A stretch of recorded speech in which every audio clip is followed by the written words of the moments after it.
Friends, ఇంకా ఈరోజు అయితే చేపల కూర మా అమ్మ చాలా బాగా చేస్తుందండి. ఇంటి దగ్గరికి చేపలు వచ్చాయన్నమాట, బతికున్న చేపలు. చేపల కూర ఎలా తయారు చేస్తుందో మా అమ్మ చేతి వంట రుచి చూద్దరు పదండి. ఎల్లగిస్తున్నా స్వామి, అదే ఇది అంటే కళ్ళు వెళ్తాయి.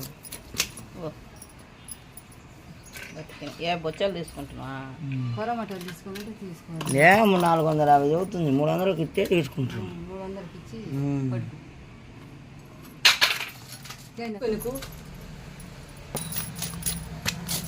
కాడి బాగా వాళ్ళమ్మ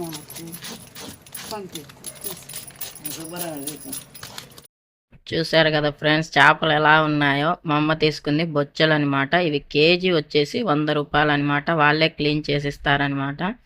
ఎంత కష్టమో కదా, మనం క్లీన్ చేయాలంటే ఎంత కష్టపడాలో కింద మీద పడతాం. వాళ్ళైతే 2 నిమిషాల్లో క్లీన్ చేసి ఇచ్చి వెళ్ళిపోయింది ఆమె. ఉల్లిపాయకి వస్తుంది మా మమ్మీ.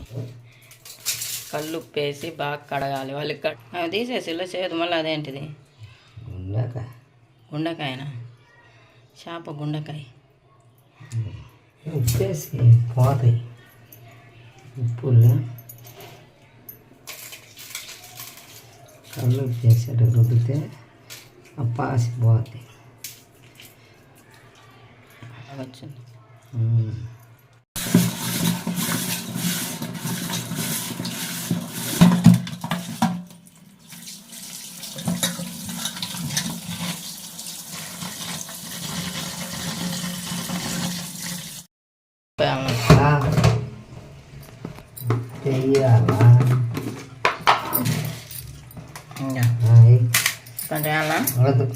కొంచెం ఒకసారి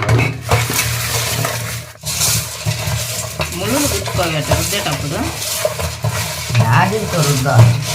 మ్యాజిక్తో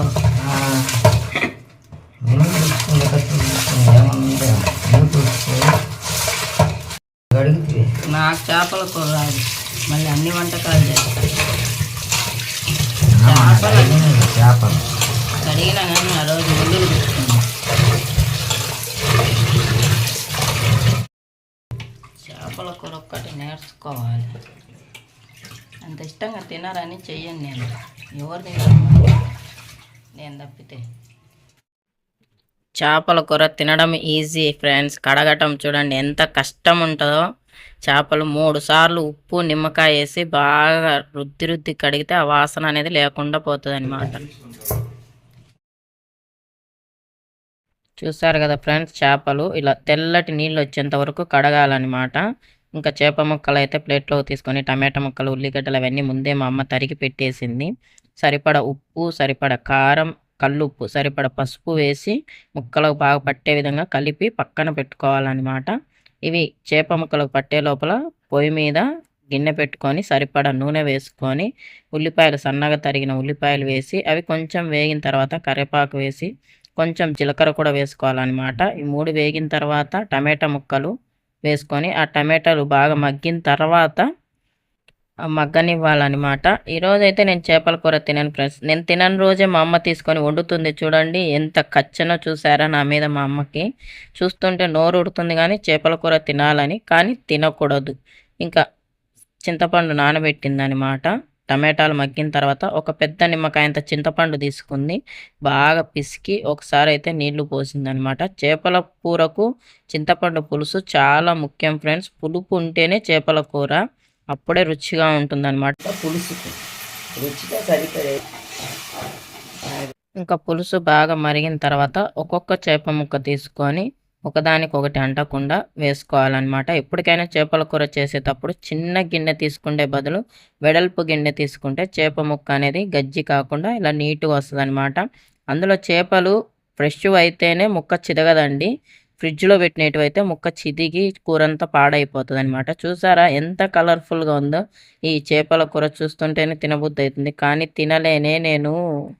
ఒక 5 నిమిషాలు అయితే పెద్ద మంట మీదనే ఉడికించాలి ఫ్రెండ్స్. చూడండి 5 నిమిషాల తర్వాత ఎలా ఉడుకుతుందో చేపల కూర. 1 టీ స్పూన్ ధనియా పౌడర్ వేసుకోవాలి.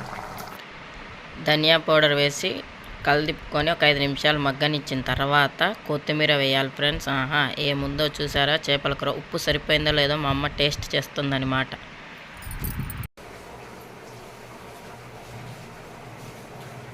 Super super ready.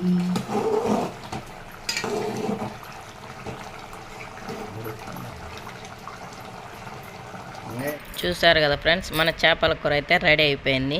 నేను కొత్తగా యూట్యూబ్ ఛానల్ పెట్టి వీడియో తీస్తుంటే మా అమ్మ కంగారులో ఈ చేపల కూరలో ఒక పదార్థం వేయడం మర్చిపోయింది. ఆ పదార్థం ఏంటో కింద కామెంట్ చేయండి.